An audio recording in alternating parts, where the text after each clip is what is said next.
बांका जिले के मरपुर नगर पंचायत के सफाई कर्मियों ने बकाया और न्यूनतम वेतन के भुगतान को लेकर प्रदर्शन किया और काम रोक दिया। इन लोगों ने सफाई एजेंसी के गोदाम के पास अपनी नाराजगी जाहिर की। सफाई कर्मियों की हड़ताल की वजह से शहर की सफाई व्यवस्था पूरी तरह ठप हो गई। शहर में जगह जगह कचरा जमा हो गया। इन लोगों को मजदूरी के नाम पर ठेकेदार से मात्र 282 रुपए दैनिक दिया जाता है, लेकिन वो भी पिछले 2 महीने से नहीं मिला है। पैसा नहीं मिलता है और बोलता है कि आज देंगे कर देंगे, पेमेंट नहीं करता है। तो आप लोग अभी जो है काम बंद कर दिए? हाँ, बंद किया है। अभी हम लोग हड़ताल में है। आप लोग का क्या मांग है? हम लोग का मांग है पैसा दिया जाए और हम लोग को पैसा बढ़ा हुआ नहीं मिलता है। अभी कितना मिलता है आपको? 282 रुपया। एक दिहाड़ी मजदूर की मिनिमम मजदूरी 350 रुपए है, लेकिन इन लोगों को कम भुगतान किया जाता है। राशि के भुगतान नहीं होने से इन लोगों के सामने परिवार चलाने का संकट खड़ा हो गया है। भुगतान नहीं होने तक ये लोग काम पर नहीं लौटने का ऐलान किया है।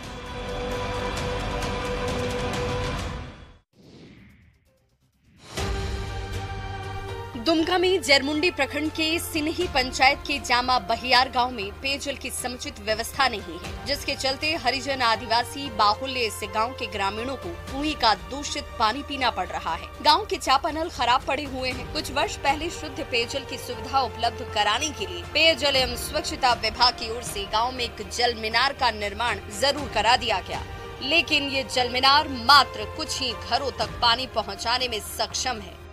जब से चालू हुआ है मात्र 5-10 घर पानी जाता है, बाकी गांव तो एकदम बिल्कुल नील है और जो है सो मैंने सब पानी के लिए त्राही करता है। जल मीनार से सभी घरों तक पानी पहुंचाने को लेकर ग्रामीणों ने कई बार ठेकेदार और विभाग से गुहार लगाई, लेकिन उनकी कोई सुनने को तैयार नहीं। समस्या जस की तस बनी हुई है। लोगों ने जल्द से जल्द शुद्ध पेयजल की समुचित व्यवस्था कराने की मांग की है।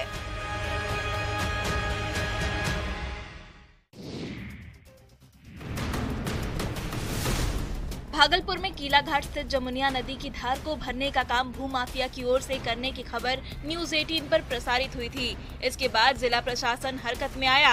8 लोगों के खिलाफ केस दर्ज किया गया। उसके बाद मामला शांत होने पर एक बार फिर से भूमाफिया सक्रिय हो गए हैं। 4 ट्रैक्टर मिट्टी फिर से नदी की धार को भरने के लिए गिराई जा रही है, जिस पर ग्रामीणों की ओर से विरोध किया गया। 2 ट्रैक्टर को पकड़कर पुलिस को इसकी सूचना दी गई।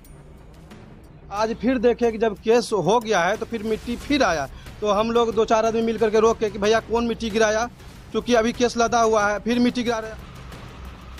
हालांकि इस दौरान 2 ट्रैक्टर चालक वाहन लेकर फरार होने में कामयाब हो गए। दबंग भूमाफिया मामला दर्ज होने के बाद भी प्रशासन से नहीं डर रहे हैं। दिन दहाड़े मिट्टी गिराने का काम कर रहे हैं। स्थानीय लोगों का आरोप है कि बेवजह इस मामले में इन लोगों को घसीटा जा रहा है।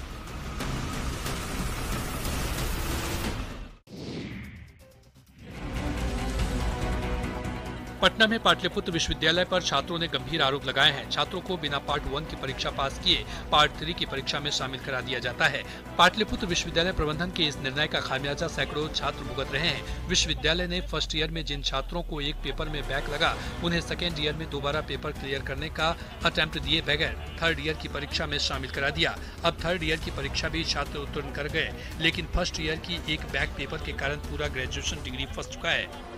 थर्ड ईयर में हम लोग के पास कैसे कर दिए और फर्स्ट ईयर क्लियर नहीं था, तो हम लोग कुछ सुनने को तैयार नहीं है। हम लोग से मिल भी नहीं रहे हैं, हम लोग के गेट से अंदर जाने नहीं दे रहे और हम लोग के भेज दे रहे हैं। वहीं इस बारे में विश्वविद्यालय का कहना है कि छात्रों का कोर्स अवधि पूरा हो गया है, ऐसे में अब पेपर नहीं लिया जा सकता है। फर्स्ट ईयर के एक बैक पेपर के कारण 5 साल की पढ़ाई बर्बाद हो गई है और यूनिवर्सिटी फिर से दाखिला लेने की बात कह रहा है।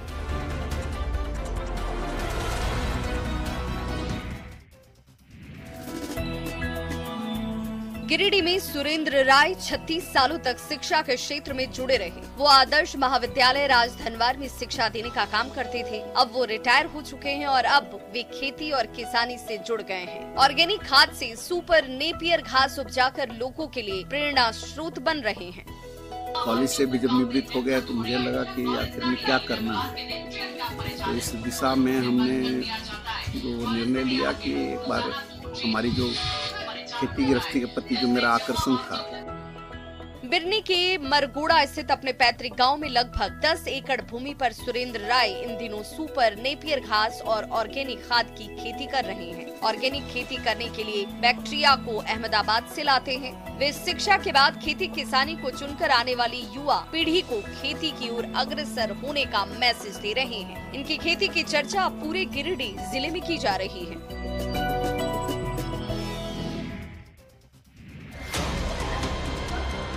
दानापुर के पुनपुन में दिल दहला देने वाला एक वीडियो वायरल हो रहा है।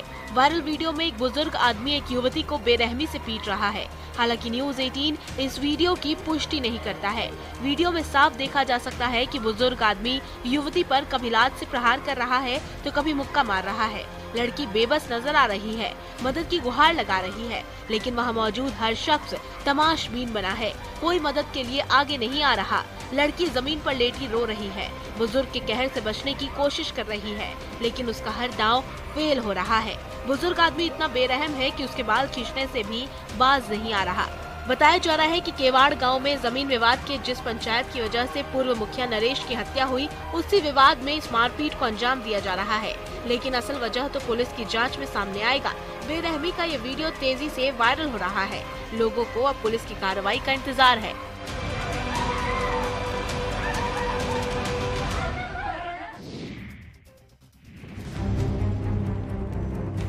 सिमडेगा सदर प्रखंड के तामड़ा गांव के किसान वर्षों से अपने गांव के बगल में बहने वाली पालामाड़ा नदी के पानी से सिंचाई कर खेती बाड़ी का काम कर रहे थे, लेकिन इस वर्ष समय पूर्व भीषण गर्मी के कारण इस नदी की जलधारा सूख चुकी है। पूरे की पूरी नदी रेगिस्तान जैसे नजर आने लगी है। पानी की कमी के कारण गांव के किसान मायूस हो गए, लेकिन गांव के किसानों ने इस परिस्थिति से निपटने का मन बनाया और नदी से जलधारा निकालकर खेती शुरू कर दी।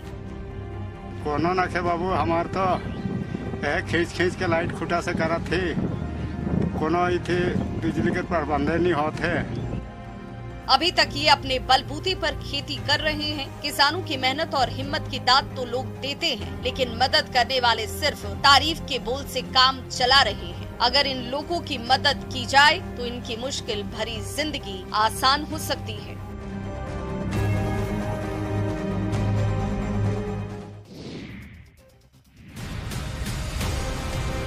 समस्तीपुर सदर अनुमंडल क्षेत्र के कर्पूरी गम थाना इलाके के विक्रमपुर बांदी गांव में अचानक आग लगने से पूरे इलाके में अफरा तफरी का माहौल हो गया। बांदी चौक पर 2 दुकान में अचानक आग लग गई। जब तक आसपास के लोगों को इसकी जानकारी हुई, तब तक आग ने विकराल रूप धारण कर लिया था। मौके पर सैकड़ों लोगों की भीड़ जुट गई। स्थानीय लोगों की मदद से आग पर काबू पाने का प्रयास किया गया, लेकिन आग इतनी भयावह थी कि लोगों का प्रयास उसके सामने कम दिख रहा था। ग्रामीणों की सूचना पर मौके पर पहुंची दमकल की गाड़ी से अग्निशामक कर्मियों ने काफी मशक्कत के बाद आग पर काबू पाया। आग की चपेट में एक फल दुकान और एक अंडा दुकान आ गया, जिसमें रखे लाखों की संपत्ति जलकर खाक हो गई। हालांकि ग्रामीणों की मुस्तैदी से आसपास के दुकानों को जलने से बचा लिया गया। आग कैसे लगी ये अभी साफ नहीं हो सका है। आशंका जताई जा रही है कि शॉर्ट सर्किट के कारण आग लग गई होगी। पुलिस की टीम इस पूरे मामले की जाँच में जुटी हुई है।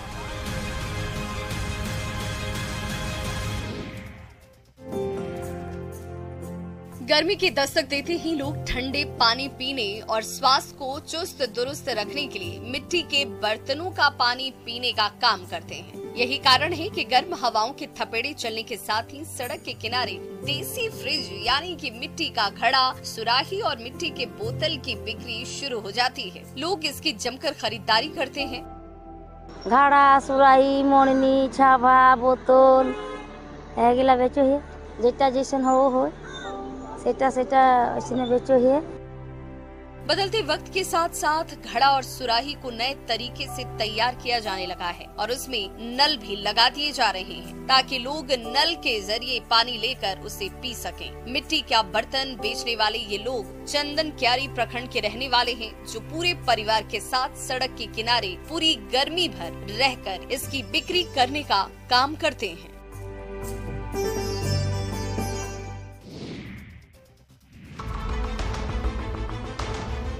नवादा में एक घर में भीषण धमाका हुआ, जिसमें मकान का एक हिस्सा बुरी तरह से क्षतिग्रस्त हो गया। हालांकि इस विस्फोट में कोई हताहत नहीं हुआ, लेकिन घर का एक हिस्सा पूरी तरह से ध्वस्त हो गया।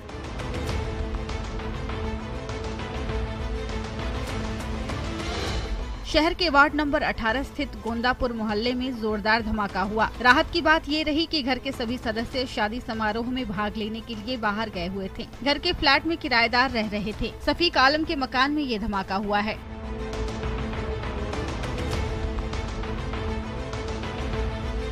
धमाका कैसे हुआ इसका अभी तक पता नहीं चल सका है। घटना के बाद मोहल्ले वासियों ने पुलिस और दमकल की टीम को इसकी सूचना दी। दमकल की टीम ने मौके पर पहुंचकर आग पर काबू पाया। घटना के बाद पुलिस की टीम जांच में जुट गई है। भीषण धमाके से पूरे मोहल्ले में भय का माहौल छा गया है।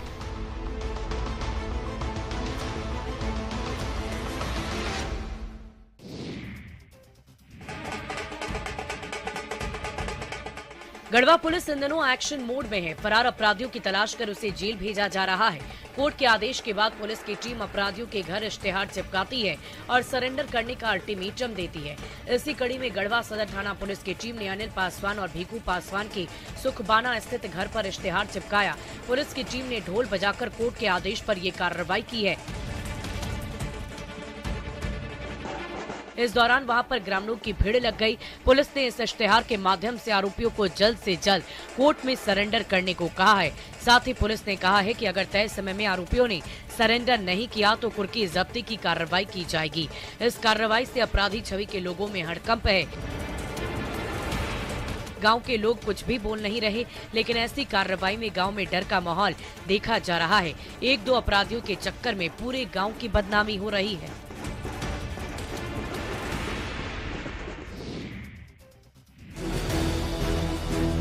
बेगूसराय में जमीन विवाद में हिंसक झड़प हुई है, जिसमें दोनों पक्ष से महिला पुरुष सहित 8 लोग गंभीर रूप से घायल हुए हैं, जिनका इलाज बेगूसराय सदर अस्पताल में चल रहा है।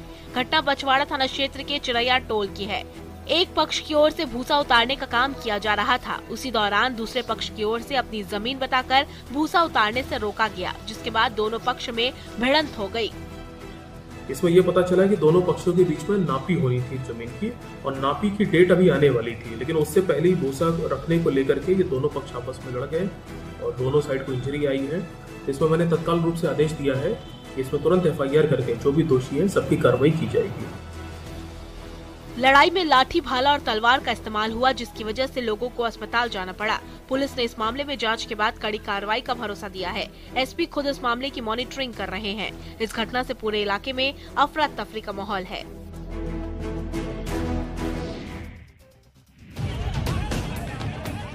लखीसराय के पिपरिया थाना क्षेत्र के तेसारी गांव में अप्रोच रोड को लेकर ग्रामीणों ने जमकर हंगामा किया। मुख्यमंत्री ग्रामीण सड़क योजना के तहत करारी पिपरिया से डी पिपरिया तक संपर्क पथ का निर्माण कराया जा रहा है। इसी बीच तेसरी में निजी जमीन बताकर ग्रामीणों ने सड़क निर्माण कार्य को रोक दिया है। अगला दावा करता है बलजोबरी की हमारा जमीन, दावा करता है नापने वहाँ नहीं देता है, वहाँ हंगामा होता है। और कैसे कागज? हाँ कागज है। सूचना मिलते ही DDC और ग्रामीण कार्य विभाग के अभियंता मौके पर मामले की जांच के लिए पहुंचे, लेकिन हंगामा बढ़ता देख दोनों अधिकारियों को वहां से बेरंग वापस लौटना पड़ा। मामला इतना बढ़ गया कि ग्रामीण हाथापाई पर उतारू हो चुके। हालांकि स्थानीय प्रबुद्ध लोगों और जनप्रतिनिधियों के सहयोग से किसी तरह से ग्रामीणों को समझा बुझाकर मामले को शांत कराया गया, लेकिन अभी भी निर्माण कार्य को ग्रामीणों ने बंद करवा रखा है। लगभग 8 वर्षों से इस संपर्क पथ का निर्माण कार्य ग्रामीणों के विवाद के कारण कतार में लटका है।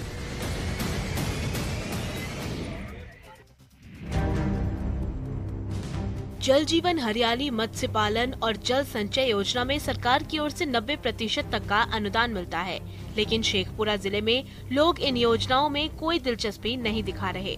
तालाब निर्माण में भी लोग अपनी रुचि नहीं दिखा रहे हैं। लोगों का कहना है कि वो चाहते हैं कि इन योजनाओं का लाभ उठाएं, लेकिन सरकारी दफ्तर में अधिकारियों की उदासीनता की वजह से वे लोग योजना से मुंह फेर लिए हैं। इतना न जटिल प्रक्रिया है कि इसके वजह से लोग सक्षम नहीं हो पा रहे हैं। ऐसा है कि यहाँ के किसान जो है कर्जा पैसा ले करके तालाब के खुदाई करवाते हैं और कार्यालय के चक्कर लगाते लगाते 2-4 जोड़ी चप्पल घिस जाता है। सरकारी दफ्तरों के चक्कर काटने से लोग परेशान हैं। उसी का नतीजा है कि वित्तीय वर्ष 2022-23 में मात्र 25 तालाब का ही निर्माण हो पाया। लाभार्थी कागजातों में फंसकर निराश हो जाते हैं।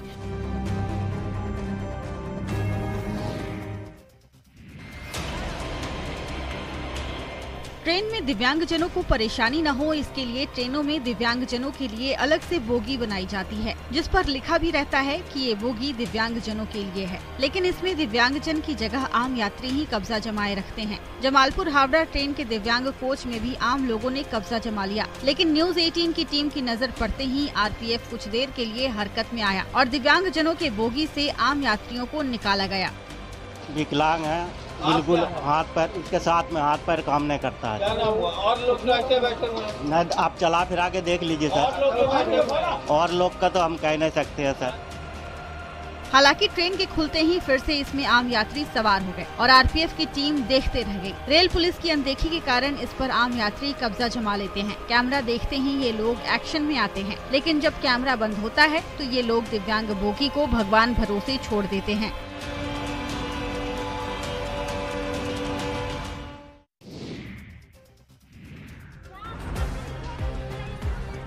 शेखपुरा जिले के बरबीघा समस बुजुर्ग गांव के महादलित टोला के लोगों ने प्रशासन से गंदा पानी के कहर से बचाने की गुजारिश की है। डीएम दफ्तर पहुंचकर इन लोगों ने अपनी बात रखी। ये लोग उच्च वर्ग के टोले से आने वाले गंदे पानी से परेशान हैं। महादलित टोले के लोगों का आरोप है कि उच्च वर्ग के टोला से नाली के जरिए गंदा पानी आ रहा है। सारा के दमाने जाने वाला बुतरू के सबके बड़ा आदमी के पूरा घर में कुल के पानी पब्लिक के जा रहा है। और कोई सुनने वाला बड़ा बड़ा आदमी पानी गिरा रहा है और कोई सुनने वाला नहीं है। हमको सबके घर भस रहा है। इसकी शिकायत इन पीड़ित लोगों ने गांव के प्रबुद्ध लोगों से की, लेकिन हालात नहीं बदले। लिहाजा इन लोगों को डीएम ऑफिस की ओर रुख करना पड़ा।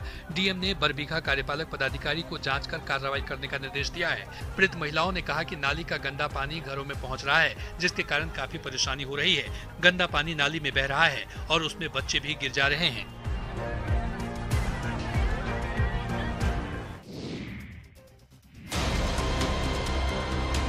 गढ़वा जिले में मौसम के बदलते मिजाज का असर लोगों के स्वास्थ्य पर पड़ रहा है। कभी गर्मी तो कभी बारिश तो कभी तेज आंधी ने लोगों की सेहत के सिस्टम को बिगाड़ दिया है, जिसके चलते गढ़वा सदर अस्पताल में मरीजों की संख्या में लगातार बढ़ोतरी हो रही है। पूरे जिले में मरीज लगातार सदर अस्पताल पहुंचकर अपना इलाज करा रहे हैं। गर्मी से जो स्वास्थ्य पर खूब प्रभाव पड़ता है, उसके लिए स्वास्थ्य विभाग तैयार है। हम लोगों ने जगह जगह पर जागरूकता अभियान के थ्रू या प्रिंट मीडिया और इलेक्ट्रॉनिक मीडिया के माध्यम से भी हमेशा लोगों को जागरूक कर रहे हैं। बुखार और सर्दी खांसी से पीड़ित मरीज ज्यादा संख्या में यहां पर पहुंचते हैं। जिले के सिविल सर्जन ने बताया कि गढ़वा में लू और बारिश की वजह से मरीजों की संख्या में बढ़ोतरी हुई है। उन्होंने लोगों से मौसम की मार से बचने की सलाह दी है। लोगों से तरल पदार्थ के सेवन की अपील की है। बहुत जरूरी होने पर ही घर से निकलने की सलाह दी गई है। गोपालगंज में डिज्नीलैंड मेले में हुए टावर झूला हादसे में जख्मी एक युवक की इलाज के दौरान मौत हो गई। वहीं जख्मी हुए 2 अन्य युवकों की हालत खतरे से बाहर बताई जा रही है। मृतक युवक की पहचान माझा थाना के धामापाकड़ गांव निवासी सरताल अली के पुत्र 18 वर्षीय इरफान अली के रूप में की गई है। वहीं इस हादसे के बाद पुलिस ने मेला संचालक के विरुद्ध प्राथमिकी दर्ज कर दी है। ये ईद के दिन में लड़का गया था डिज्नीलैंड मेला में, झूला पे चढ़ा। उसके बाद इसको इलेक्ट्रिक शॉक लगा और ऊपर से गिरा। 3 लड़के थे, 2 को हल्का लगा, इसको इतनी लगा। इसके बाद ही सदर अस्पताल आया, यहाँ से रेफर हुआ, गोरख हो गया। 2 दिन इलाज हुआ रचित में। आज ये 11 बजे करेंगे। 22 अप्रैल की रात डिज्नीलैंड मेले में काफी संख्या में लोग पहुंचे हुए थे। अचानक टावर झूला में करंट दौड़ गया और 3 युवक झुलसकर गिर गए। युवक की मौत से लोग सदमे में हैं। परिवार के लोग घर के चिराग के चले जाने से गम में डूबे हैं।